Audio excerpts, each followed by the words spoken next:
السلام علیکم دوستو، ویڈیو کو آخر تک دیکھیں، اسکپ نہ کریں۔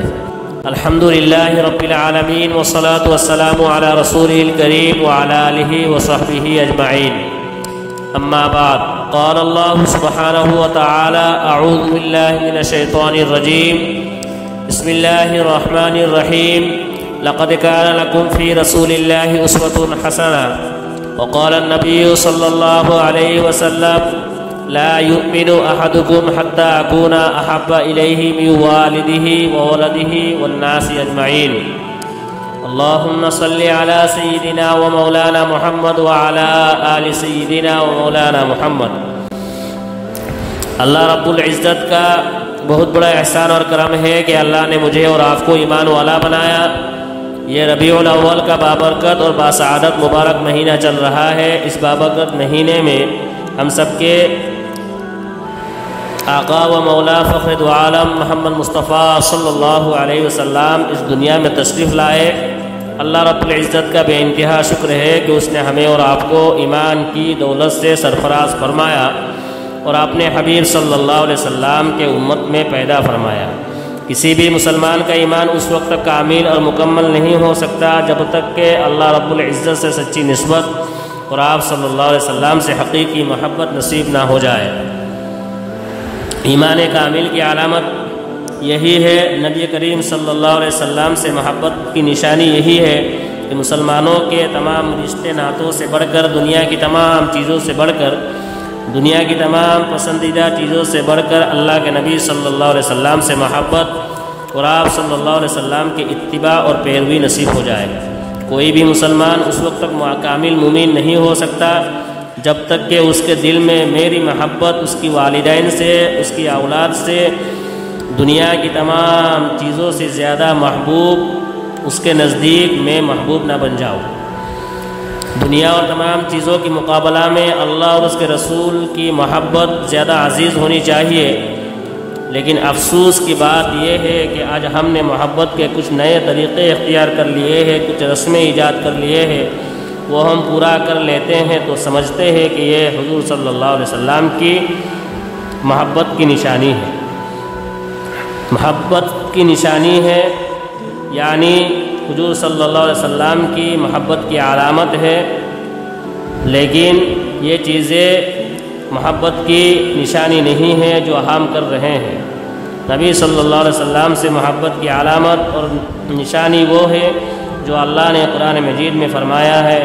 لقد کان لکم فی رسول اللہ اسوۃ حسنہ، کہ اللہ کے رسول کے ذات مقدس میں بہترین نمونہ اور آئیڈیل ہے۔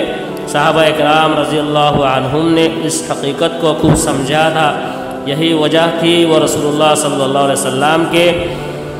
حکم کے سامنے بڑی سے بڑی قربانیاں، یہاں تک کہ وہ جان دینے کے لیے تیار تھے۔ حضور صلی اللہ علیہ وسلم کے ایک ایک حکم پر اپنی جان دینے کے لیے تیار رہتے تھے۔ یہ تھا نبی سے عشق، یہ تھی نبی سے محبت۔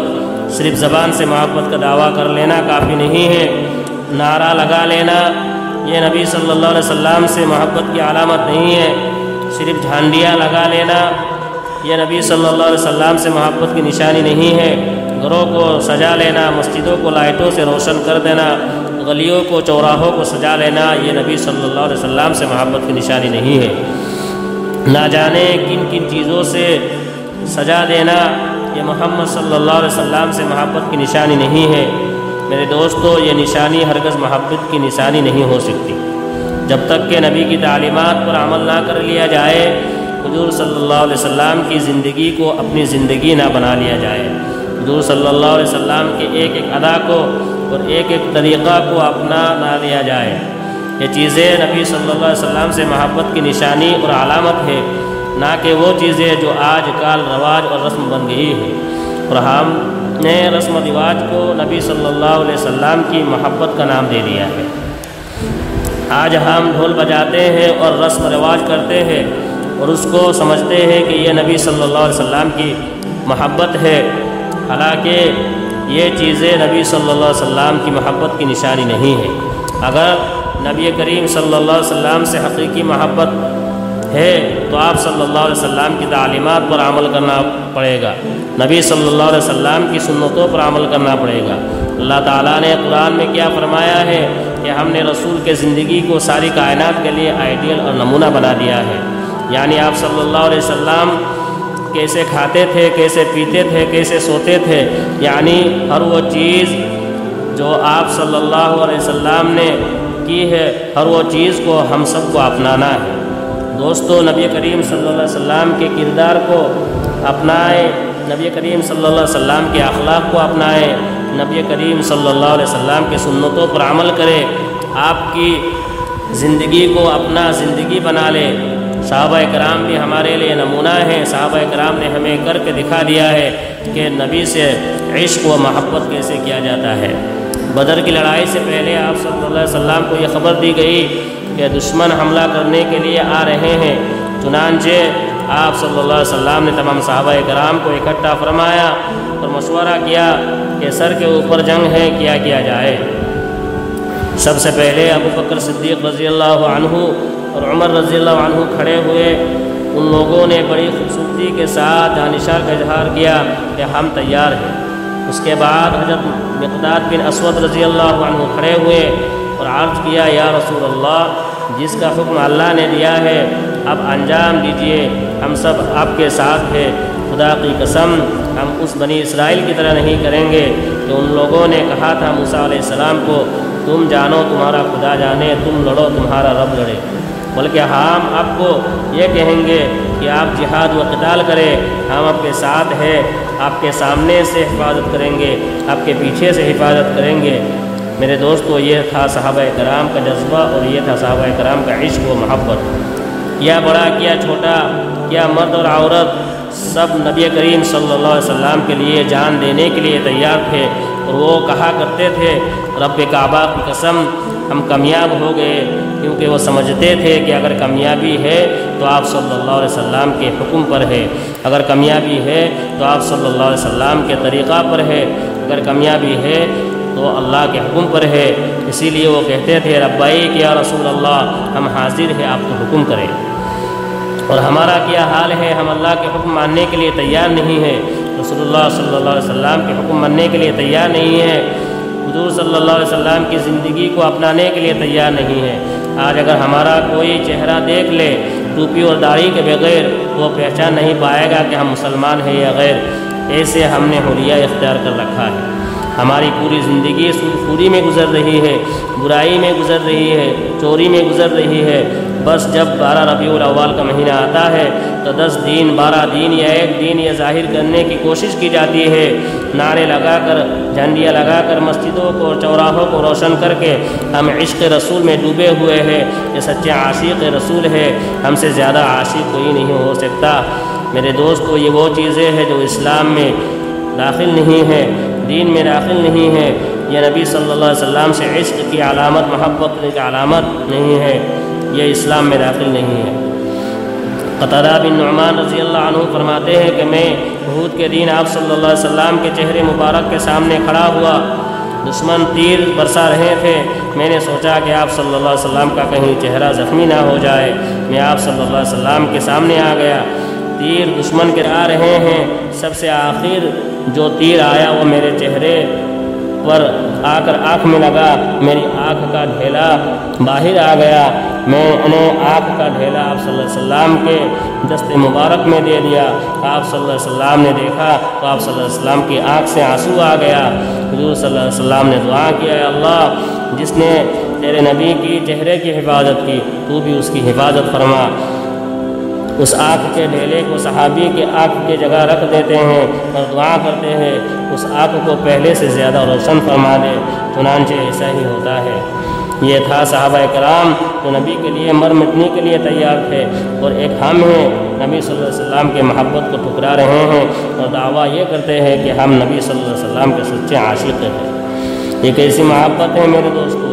نبی صلی اللہ علیہ وسلم کی محبت کے دعوے دار تو بہت ہے، لیکن نبی صلی اللہ علیہ وسلم کے حکم سے محبت کرنے والا بہت کم ہے۔ صحابہ کرام کا حال یہ تھا، نہ جلوس، نہ چراغاں، نہ جھنڈیاں، نہ سجاوٹ، لیکن ایک چیز تھی، وہ یہ کہ حضور صلی اللہ علیہ وسلم کی سیرت ان کی زندگی میں بسی ہوئی تھی۔ ان کا ہر کام ہر لمحہ سیرت طیبہ تھا، ایسا کوئی کام نہیں تھا جو آپ صلی اللہ علیہ وسلم کی سیرت سے خالی ہو، کیونکہ صحابہ کرام جانتے تھے کہ ان کی کامیابی حضور صلی اللہ علیہ وسلم کے نمونے اور سیرت میں ہے اور اللہ کے حکم میں ہے۔ یہ تھی صحابہ کرام کی محبت، اور ایک ہمارا محبت جو ہم رسم رواج سے ایجاد کیے ہیں، جس کی شریعت سے کوئی تعلق نہیں ہے، ہمارا یہ محبت اور دعویٰ بیکار ہے۔ ہمیں ان چیزوں کو چھوڑنا پڑے گا، ہمیں ان چیزوں سے بچنا پڑے گا، جب جا کر اللہ کے رسول صلی اللہ علیہ وسلم سے عشق میں، محبت میں اور دعوے میں ہم سچے ہوں گے۔ اگر جنت میں جانا ہے تو ہم اس کام کو چھوڑنا پڑے گا جو ہمارے نبی کے سیرت عمل کے خلاف ہو۔ میلاد ملانا، جلوس نکالنا، ریلیاں نکالنا، ڈی جے بجانا، یہ کون سی محبت ہے، یہ کون سی شریعت ہے؟ میرے اور آپ سے زیادہ نبی سے محبت رکھنے والے صحابہ کرام تھے، جو ہم سے زیادہ نیکیوں کا حریص تھے، ہم سے زیادہ عبادت کا شوق رکھنے والے اور ہم سے زیادہ نبی صلی اللہ علیہ وسلم کے عاشق تھے۔ انہوں نے کبھی ایسے کوئی عمل نہیں کیا، لیکن صحابہ کرام آپ صلی اللہ علیہ وسلم سے یہ نہیں سیکھا، کیونکہ صحابہ کرام آپ صلی اللہ علیہ وسلم کا مزاج سمجھتے تھے، اس لیے عشق و محبت ہونے کے باوجود انہوں نے ایسا عمل نہیں کیا جو حضور صلی اللہ علیہ وسلم کو ناپسند ہو۔ اور حقیقی محبت تو یہی ہوتی ہے جس سے آپ کی محبوب کو تکلیف نہ پہنچے۔ لہذا